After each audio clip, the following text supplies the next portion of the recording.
The chilling winds of Eastern Europe whispered through the dense Carpathian forests, carrying tales of the impossible. Deep beneath the ancient soil of Transylvania, a discovery was made that defied logical explanation. Oversized coffins, each one meticulously crafted and impossibly large. Local whispers were quickly silenced by the arrival of shadowy figures representing powerful institutions. The villagers spoke of men from the Institute of Historical Integrity, an organization notorious for burying truths beneath layers of misinformation. They arrived under the guise of researchers, but were more akin to gatekeepers, determined to keep the secrets of these colossal tombs hidden. The year was 1864, when a fierce storm uprooted centuries-old trees, revealing the first of these gargantuan coffins.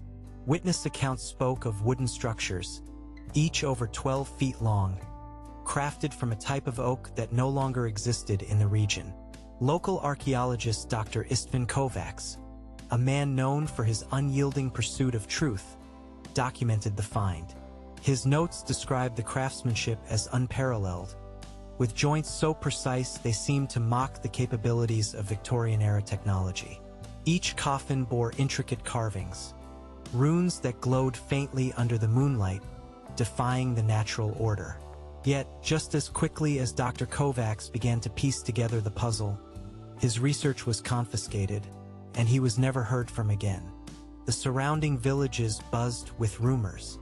Some claimed these tombs were the resting places of giants, beings from an age when myths roamed freely upon the earth. The coffin's enormous size was not the only anomaly.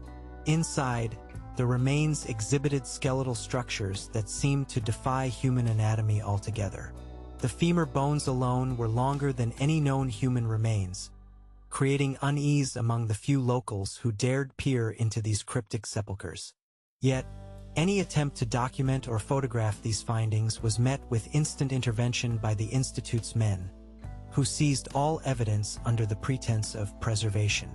A chilling sensation enveloped the area as reports emerged of strange occurrences near the excavation sites. Compasses spun uncontrollably, and lanterns flickered out as if extinguished by an unseen force. The air itself seemed charged with an eerie static that made hair stand on end. The coffins were not merely containers of the dead. They appeared to resonate with an energy that was palpable yet unexplainable. Some speculated about geomagnetic anomalies, but even this did not account for the sensations experienced by those who dared approach. The Institute's presence grew, and with it, the site was locked tighter than a fortress. In the midst of this bewildering scenario, whispers of an ancient manuscript surfaced, hinting at a forgotten civilization known as the Nephilim. This text, allegedly penned by a medieval monk, spoke of beings of immense stature who once walked amongst men. The descriptions matched the dimensions of the coffins and the skeletal remains. However, any attempt to verify or publicize these findings was met with swift and ruthless suppression by the Institute. They claimed these were mere fairy tales, though their actions spoke of a truth they feared would unravel the fabric of accepted history. Underneath the earth, something ancient and colossal awaited its story to be told, while above, the forces of concealment worked tirelessly to keep it silent. The air was thick with tension as villagers gathered in hushed circles, speaking of the mysterious veils descending over their homeland. The oversized coffins had triggered a chain of events that could not be easily dismissed. A local historian, Emilia Varga, had long whispered of hidden histories and ancient legacies. Her interest piqued. She embarked on a secretive expedition into the heart of the forests. Armed with only a lantern and her grandfather's compass, she ventured to where the coffins lay. The forest seemed alive, shadows flickering as if they held silent conversations. Emilia's heart raced faster with each step, drawn inexplicably toward the enigma buried beneath her feet.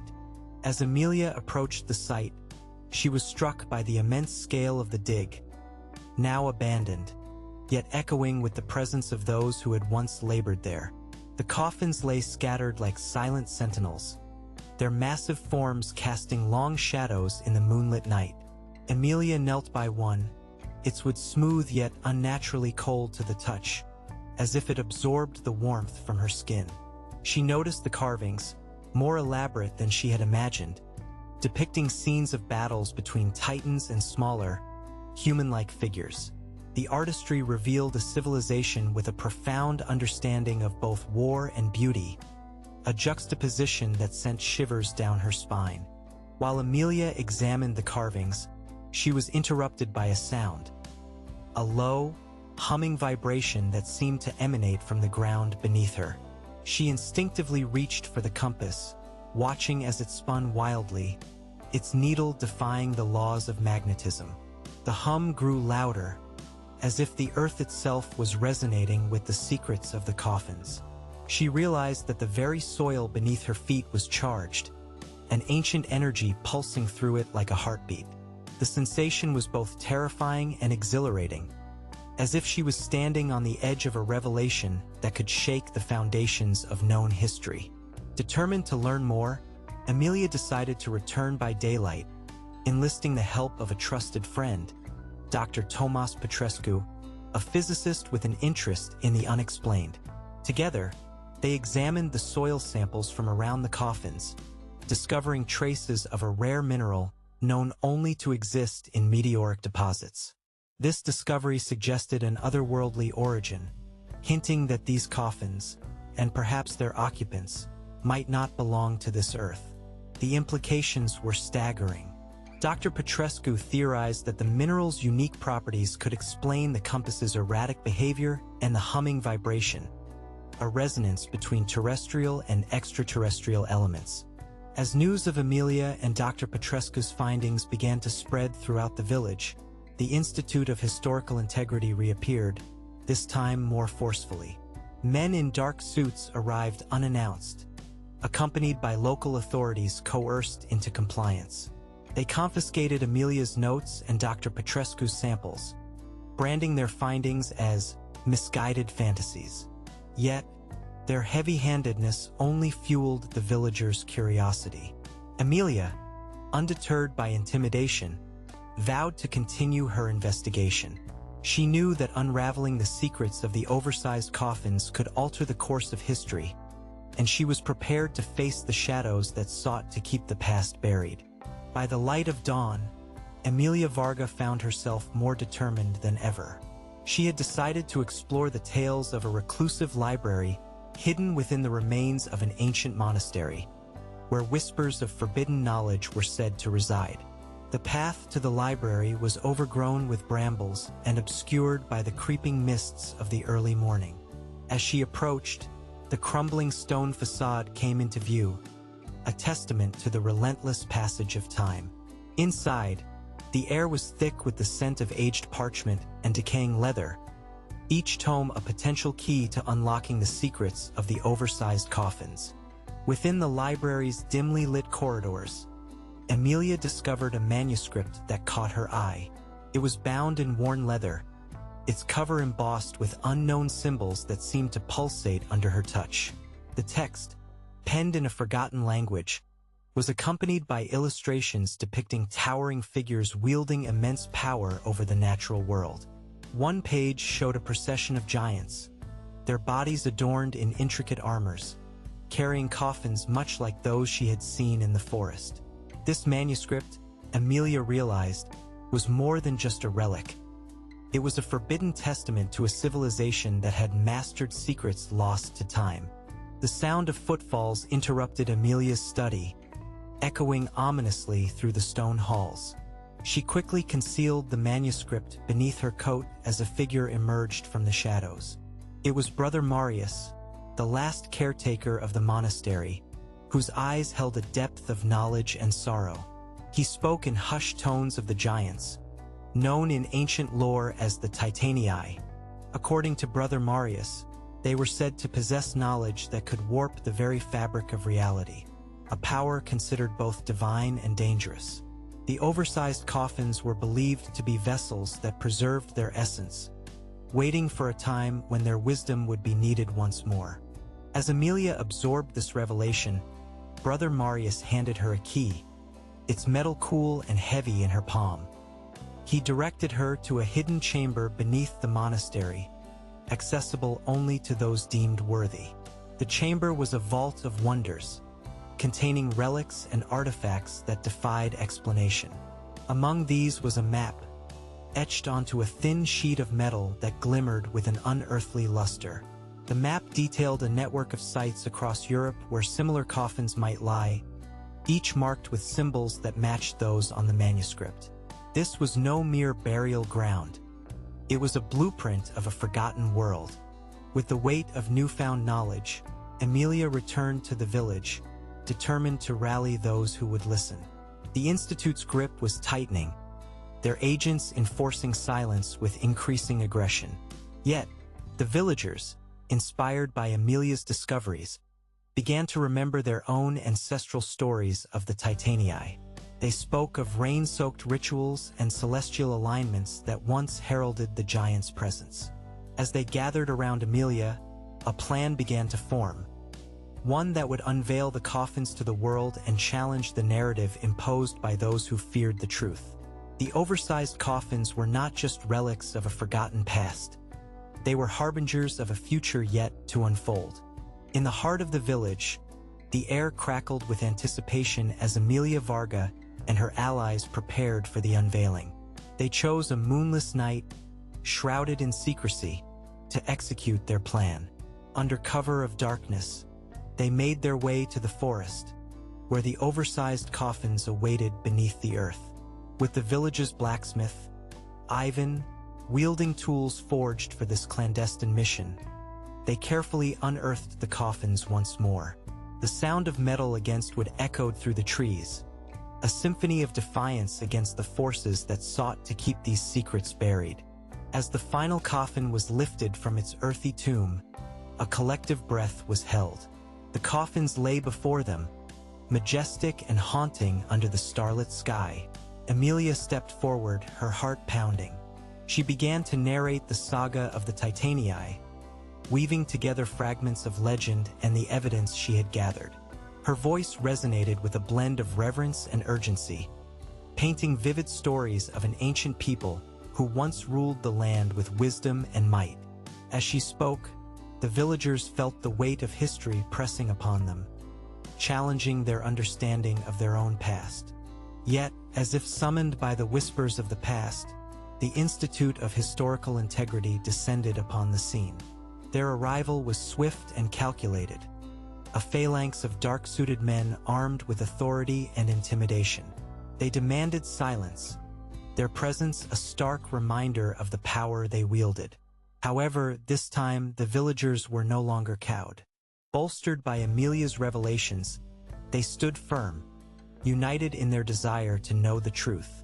A standoff ensued, tension crackling in the cool night air, as the villagers shielded the coffins with their bodies, forming a human barrier against those who sought to suppress their history. In this charged atmosphere, something extraordinary occurred. The coffins, exposed to the open air and the combined energy of belief and defiance, began to hum with a deep resonance. The carvings on their surfaces glowed with an ethereal light, casting intricate patterns across the faces of those present.